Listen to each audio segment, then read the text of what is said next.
Here we have a new 2024 Chevrolet Blazer.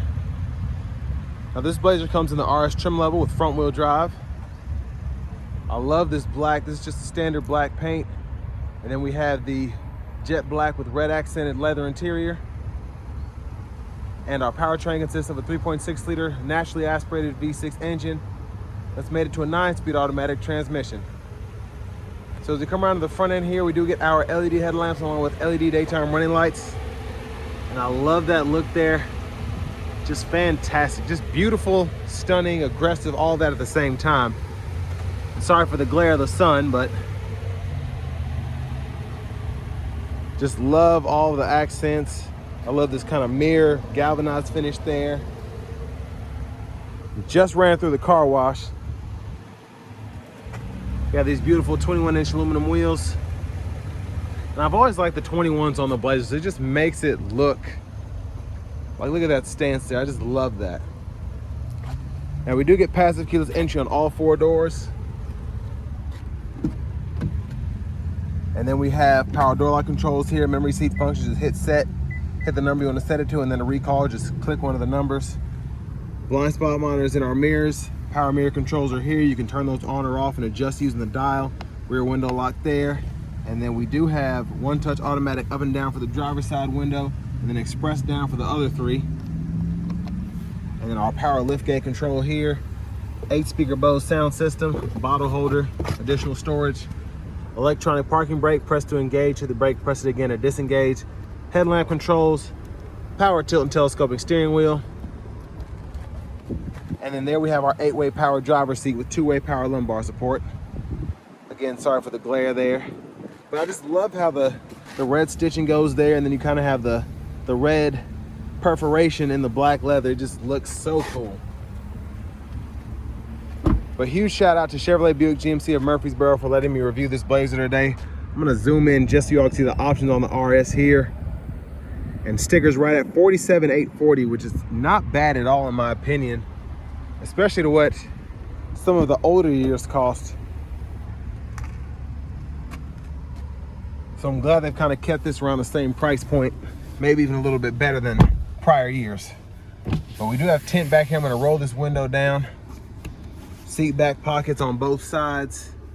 Rear AC vent, USB-C, USB-A, and a 120 3-prong there. But decent leg room back here. I'm 6'3", have that seat up front adjusted for someone of my size again. Heated outboard seat toggles there. Center seat folds down, bottle holders here. And that is the black sunshade for the sunroof. Grab handle is here. We do have the premium reading lights in the back. We could probably hang a plastic hook or a couple metal hanger hooks there. But I'm gonna go ahead and roll this window up, and then we are going to make our way towards the back.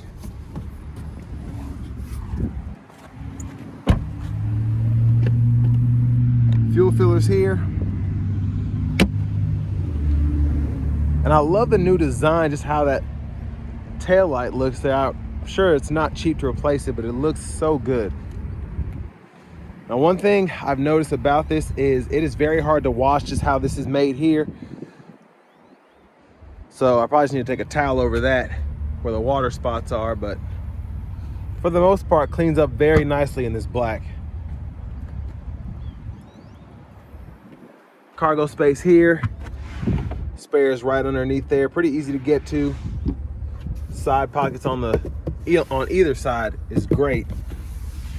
Then a 12-volt here if you want to hang some stuff right there. And then you can fold the seat by pulling up there pretty easily for either side. We'll take a look underneath the vehicle.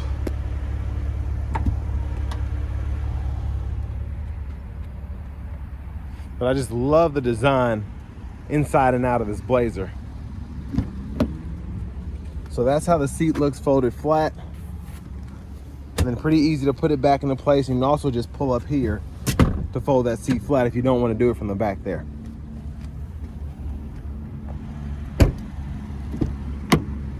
Front passenger side, we have a 6-way power front passenger seat, excuse me, without having that power lumbar support. Side pocket here, glove box to open that, click that button. And then your owner's manuals are right in there.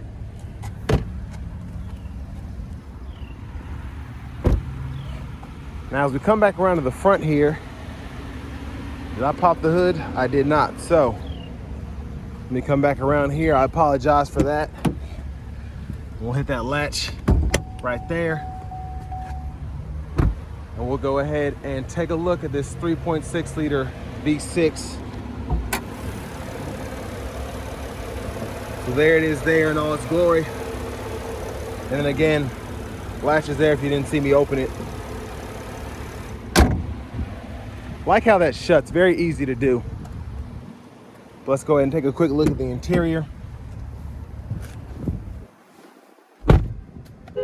There's the horn sound there. Heated leather wrap steering wheel.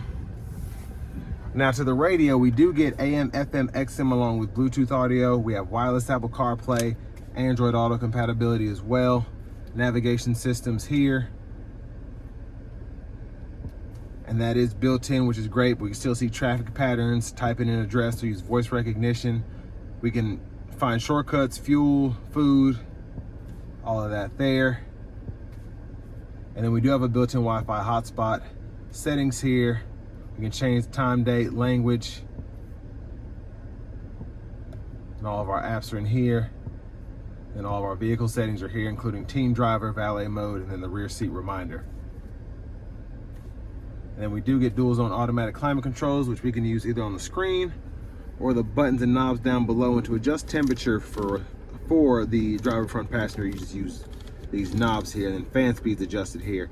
Everything else pretty self-explanatory. Fan direction, power, AC, auto mode, and then turn the auto mode off, just adjust the fan speed.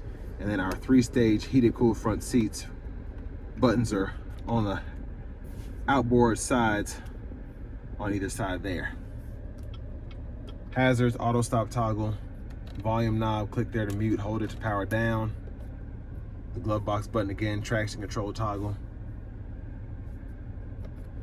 And then our backup camera is there. Guidelines follow us as we turn the steering wheel. And we have a USB-C, USB-A port here. That's what we use to run off the radio. Wireless charging pad, shifter, pull the lever, reverse, neutral, drive. And then we have our low gear, and we can manually shift through those 9 speeds there.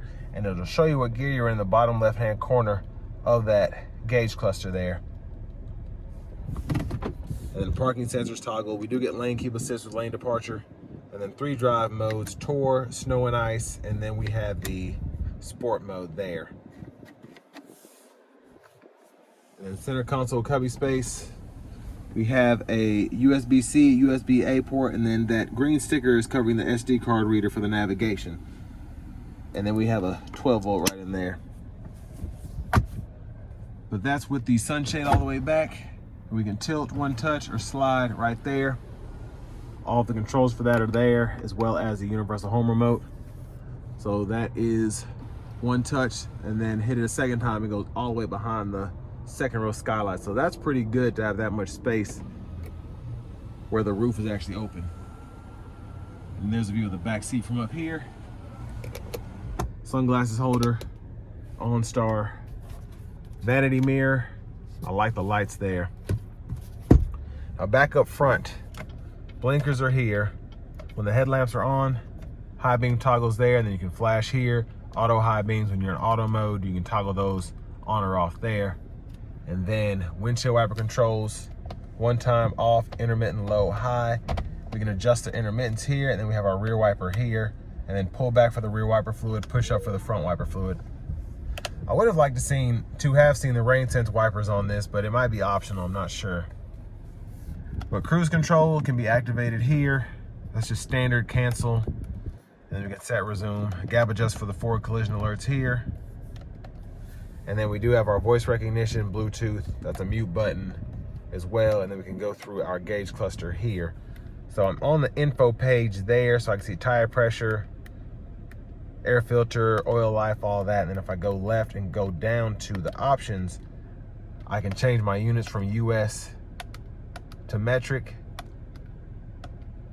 And then I can also change what I'm seeing on my info pages as well. So if I want to, let's say, take off trip B, take off oil life, but give me fuel economy take off the timer, show me the speed limit, stuff like that. I can kind of just decide what I want to see. So all of those additional settings are right in there. But push button starts here. Key fob with remote start.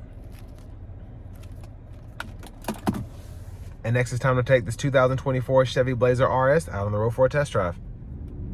So starting the test drive in this Blazer RS, pretty similar powertrain that's been available since they brought back the Blazer. Specifically in the RS trim level, getting that 9-speed automatic mated with the 3.6 liter V6.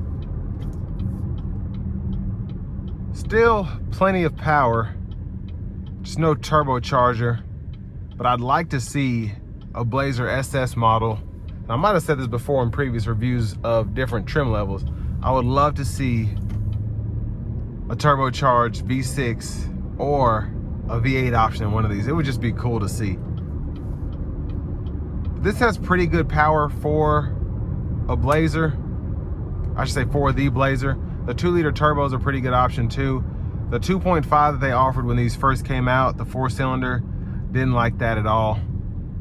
It got the job done in terms of fuel economy, but if you ever needed to if you ever need to accelerate, I should say, you were just straining that engine. But I'm in the snow and ice mode. That's why this is driving weird. I didn't even realize. I have it in sport mode now. No one's behind me. I'm gonna give myself a little space. I'm gonna give it a little punch. So in sport mode, you're gonna rev a little hotter, so that did a lot more than I wanted it to, which is fine. But we're gonna put it into the tour mode and then activate, I skipped over it. Activate the cruise control here. Now this knob is a little fishy, and I've noticed this again in prior reviews of the Blazer. It just, I don't like it. Because it's very easy to not get what you want, let me put it that way. But in terms of fuel economy, let's see if we can get over here.